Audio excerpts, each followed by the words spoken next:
Buletin Didik 21 November bersama saya Tarusydi Muhammad Nazri. Assalamualaikum dan salam sejahtera.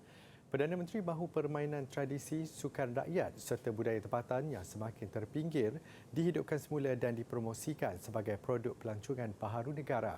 Menurut Datuk Seri Ismail Sabri Yaakob, selain mampu menjadi tarikan, produk itu boleh menjana ekonomi penduduk setempat. Sebenar lawatan kerja sehari ke Bera siang tadi, Perdana Menteri turut merasmikan program merakyatkan budaya Komuniti Keluarga Malaysia Hogoh Bera 2021 di Felda Kumai. Dalam ucapannya, beliau berkata sektor pelancongan, penteraskan kebudayaan mempunyai pasaran luas. Malah pada 2019, sektor budaya meraih pendapatan RM565 juta.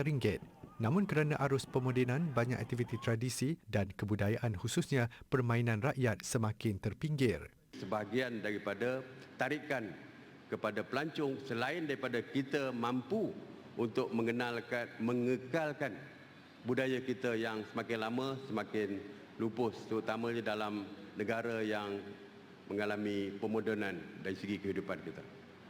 Anak-anak kita di dalam depan komputer, di depan laptop dan sebagainya, mungkin tak tengok pun tentang kebudayaan yang ada di negara kita.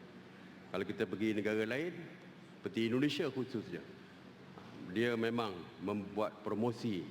Justru kini beliau mahu sukan rakyat dan kebudayaan semakin dilupai itu diperkasakan semula. Ia termasuk penganjuran secara menyeluruh di peringkat kampung atau daerah sebagai acara mingguan dan bukan hanya dipertontonkan ketika program tertentu. Bagi memastikan aktiviti tradisi terus subur, beliau mahu pihak bertanggungjawab menyediakan kemudahan asas seperti gelanggang sesuai kepada penggiat seni untuk menganjurkan program.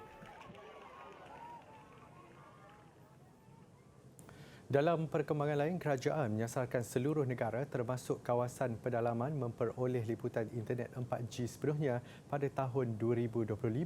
Perdana Menteri berkata pada ketika ini kira-kira 94% kawasan sudah mendapat capaian 4G. Jadi dulu kita lihat sendiri bagaimana kes di Sabah apabila seorang pelajar terpaksa panjat pokok untuk mendapatkan capaian internet mereka. Tetapi dengan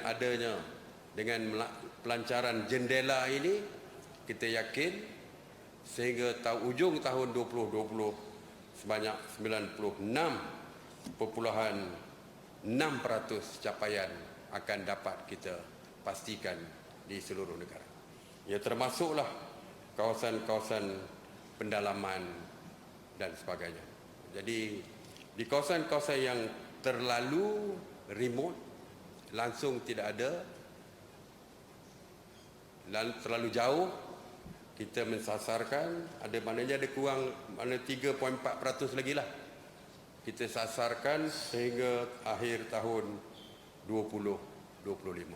Tambah beliau, usaha berkenaan sedang giat dilakukan bagi mempercepat peningkatan tahap liputan, mengambil kira kepentingan dan keperluannya yang semakin meningkat. Justru kerajaan turut menyasarkan peningkatan tahap liputan internet 4G kepada 96.6% di seluruh negara pada hujung 2022. Berhubung liputan internet 5G pula, Perdana Menteri berkata ia akan dilancarkan pada Disember ini di Putrajaya, Kuala Lumpur dan Cyberjaya. Beliau berkata demikian ketika berucap pada Majlis Pelancaran Program Pemerkasaan Pendigitalan Perusahaan Mikro, Kecil dan Sederhana Kebangsaan PMKS 2021 di Bera Pahang.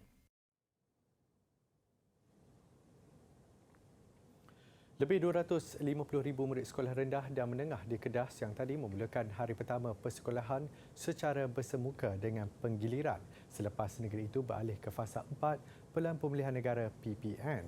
Pengarah Pendidikan Kedah Ruzaini Ahmad berkata ia membabitkan 752 sekolah yang memulakan operasi hari ini.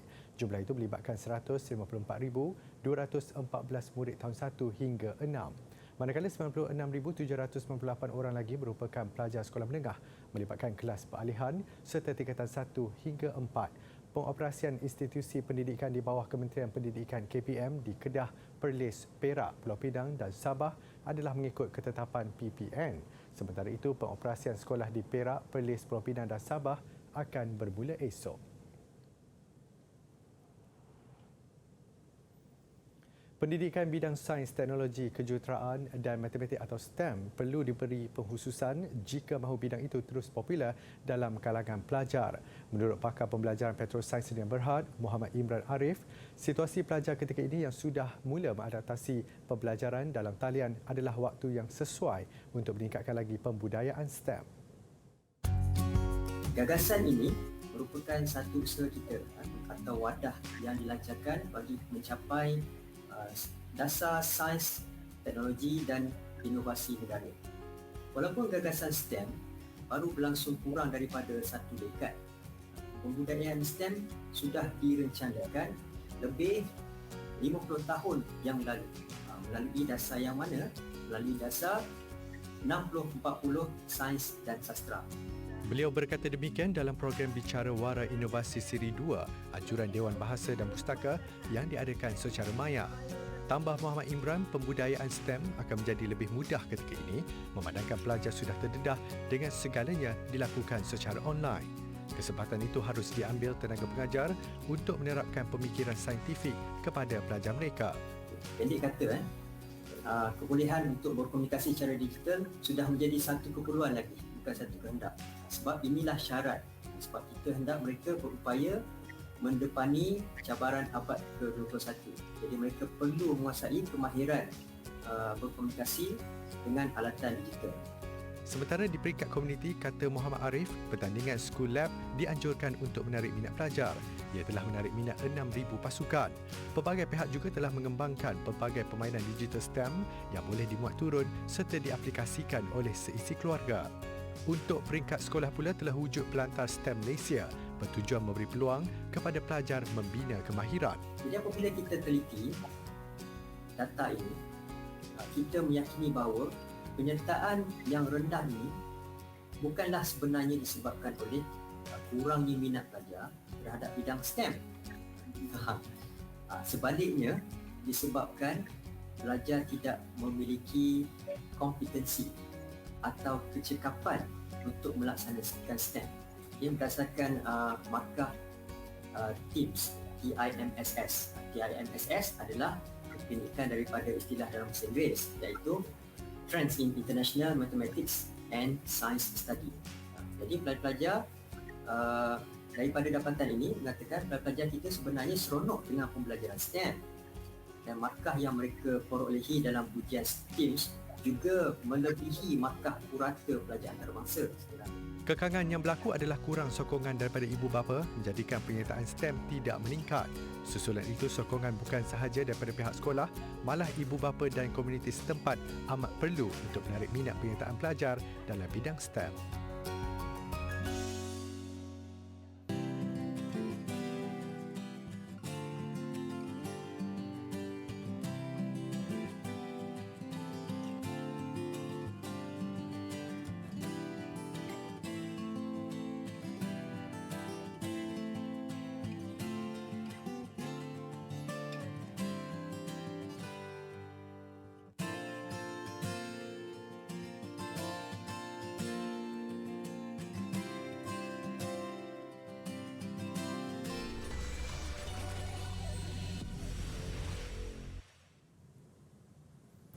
Bertemu kembali.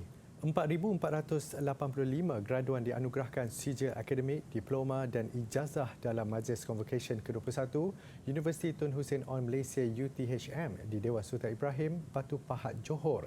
Dalam kenyataannya, UTHM memaklumkan majlis itu hanya dihadiri pegawai kanan dan ia disiarkan secara langsung menerusi platform media sosial rasmi universiti berkenaan. Pada majlis terbabit, pengisytiharan anugerah merangkumi pelbagai peringkat pengajian iaitu ijazah Doktor Falsafah, Sarjana, Sarjana Muda dan Diploma. UTHM turut menyampaikan anugerah ijazah kehormat Doktor Falsafah Kejuruteraan Elektrik kepada pengarah urusan kumpulan syarikat Sena Tan Sri Datuk Tan Boon Hock bagi menghargai kecemerlangan dan jasa bakti beliau dalam bidang kejuruteraan elektrik. Sementara itu, Pro-Chancellor UTHM Tan Sri Dr. Ali Hamzah menerusi kenyataan sama, berpesan supaya graduan tidak hanya mencari pekerjaan, sebaliknya perlu juga mencipta pekerjaan selain peka dengan inisiatif yang disediakan bagi menjadi pencipta peluang pekerjaan kepada diri sendiri dan orang lain. Beliau berkata dunia pekerjaan kini tidak hanya menuntut graduan cemerlang dari segi akademik semata-mata, namun perlu dilengkapi pengetahuan dan kemampuan menguasai teknologi.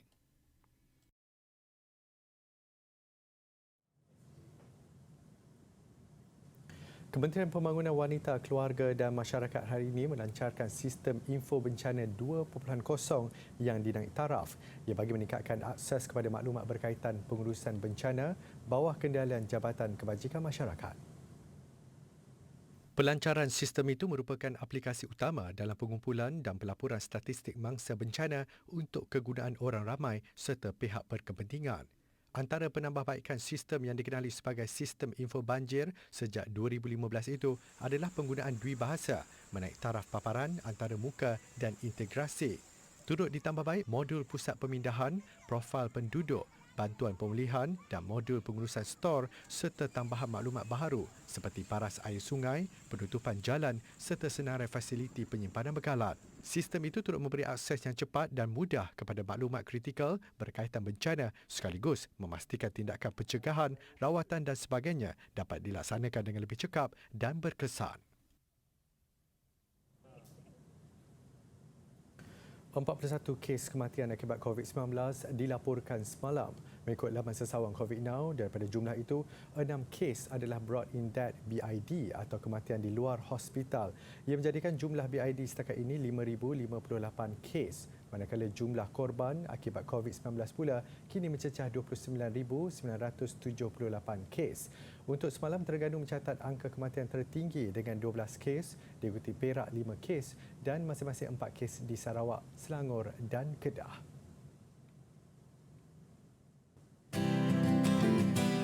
Orang memukat pagi dan petang, penat dan lelah ia tahankan. Orang beradat berhati lapang, umpan dan fitnah ia diamkan. Kecil-kecil cili Melaka, maksudnya meskipun kecil tapi berani.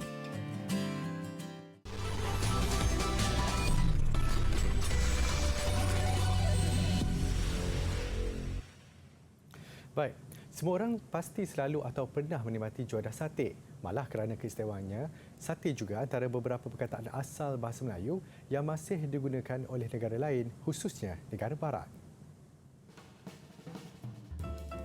Untuk rasa yang lebih enak, sate sesuai dimakan ketika panas. Bagi menghasilkan sate berkualiti, daging yang digunakan perlu segar.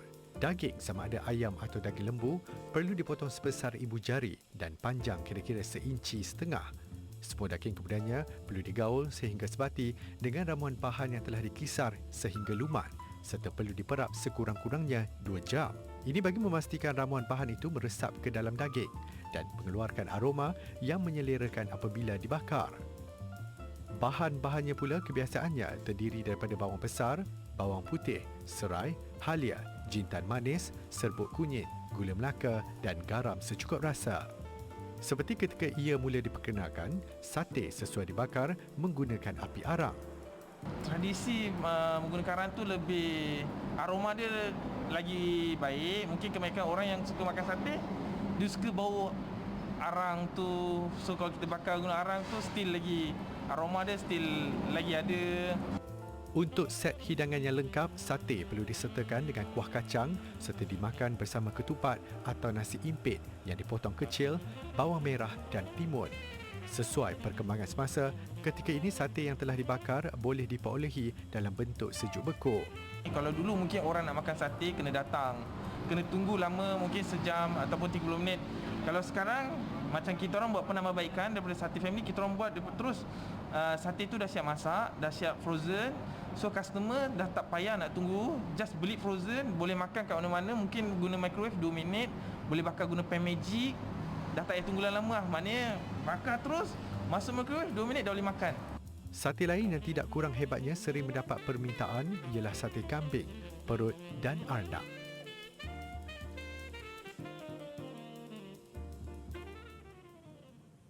Sedikit laporan luar negara. Hong Kong merendahkan had usia bermula 3 tahun hingga 17 tahun bagi suntikan Sinovac Biotech dari China dalam usaha meluaskan kempen inokulasi kepada 7.5 juta penduduknya. Setiausaha Makanan dan Kesihatan Hong Kong, Sophia Chan berkata, remaja berusia 12 hingga 17 tahun akan diberi keutamaan untuk menerima vaksin Sinovac. Pada masa sama, pihaknya berhasrat memperluaskan suntikan vaksin kepada kanak-kanak dalam peringkat lebih muda tidak lama lagi. Kelulusan melanjutkan kelayakan umur itu adalah bagi melindungi kanak-kanak ditambah dengan faedah vaksinasi yang melebihi risiko.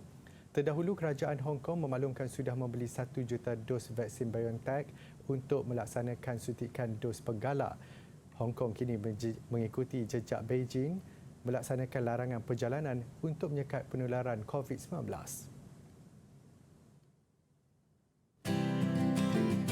Buah nangka di tepi tebat, buah duku disangka jering.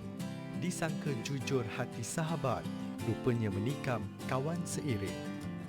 Paku sebatang, kuat bunyi tukulnya, bertalu-talu. Maksudnya, bercakap besar tetapi bukti kerja tidak ada.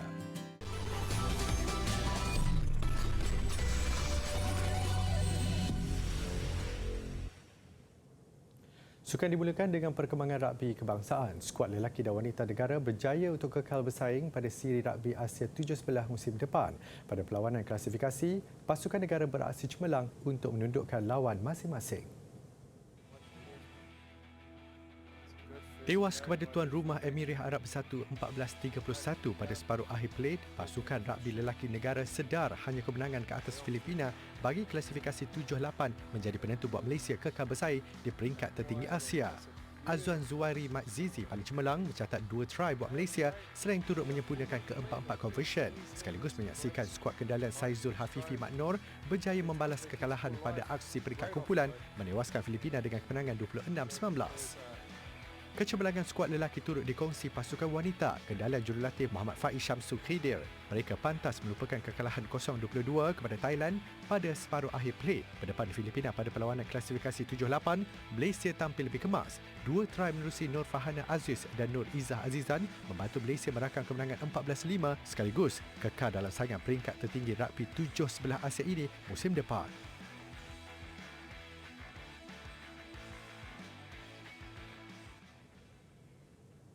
Perak selangkah lagi untuk mempertahankan kejuaraan Piala Tun Abdul Razak kategori lelaki apabila mara ke perlawanan akhir.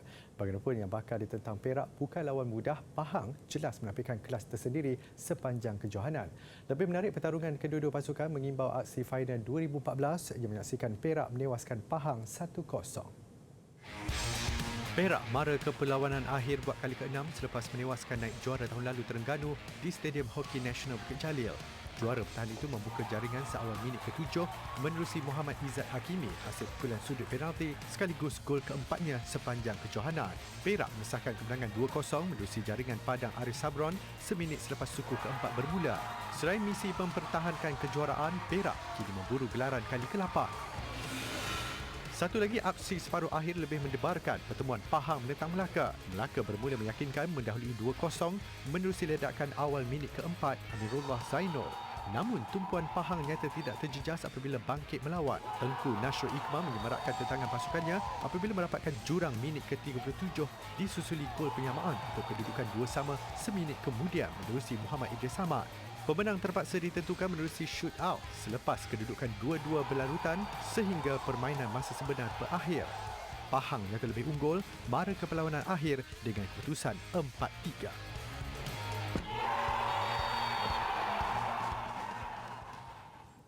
Susulan kekalahan memalukan di tangan Watford semalam oleh Gunnar Solskjaer dilaporkan bukan lagi pengurus Manchester United. Keputusan itu dibuat dalam perbincangan lebih 5 jam lembaga pengarah kelab gergasi England itu. Selain dilepaskan memegang jawatannya, sumber turut mendedahkan seorang lagi bekas pemain United dipertimbangkan sebagai pengurus sementara. Tindakan Solskjaer menuju ke arah penonton sambil melambaikan tangan selepas kekalahan 1-4 kepada Watford semalam bagaikan petanda dia sudah menyedari kejayaannya di Old Trafford bakal berakhir. Sebenarnya sudah lama masa depan Solskjaer di United menjadi persoalan dengan prestasi hambar pasukan bimbingannya.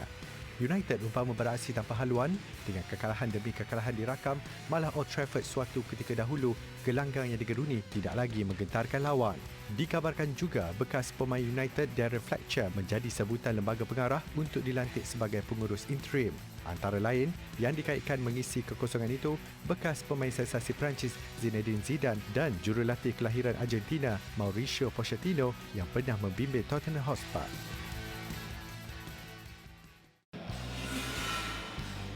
Keperkembangan Liga Jerman Bundesliga, Borussia Dortmund menewaskan Stuttgart di halaman sendiri untuk menghampiri Bayern Munich di puncak Liga.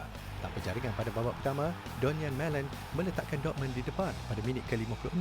Bagaimanapun minit ke-63, kedudukan terikat satu sama apabila Roberto Massimo menjaringkan gol penyamaan Stuttgart.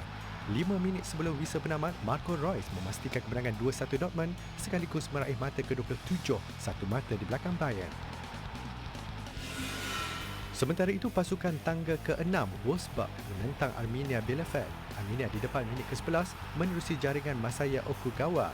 Tuan rumah mengukuhkan kedudukan apabila mendahului 2-0 pada minit ke-52 hasil sepakan penalti Fabian Klos. Hasrat Arminia mengutip 3 mata penuh tidak kesampaian dengan kebangkitan mendadak Wolfsburg. Wout Weghorst mendapatkan kedudukan pada minit ke-62 sebelum Lukas Nemha menjaringkan gol penyamaan 2-2 Wolfsburg seminit kemudian.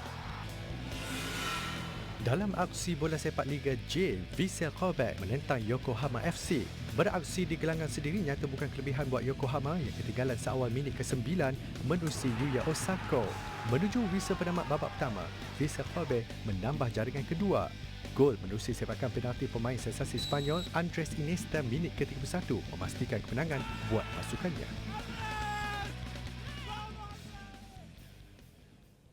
Paparan pembuatan kasut boot khas di Rusia mengakhiri buletin didik. Dihasilkan daripada bulu biri-biri, permintaan terhadap boot ini meningkat menjelang musim sejuk. Saya Tarusydi Muhammad Nazri, salam hormat dan kita jumpa lagi.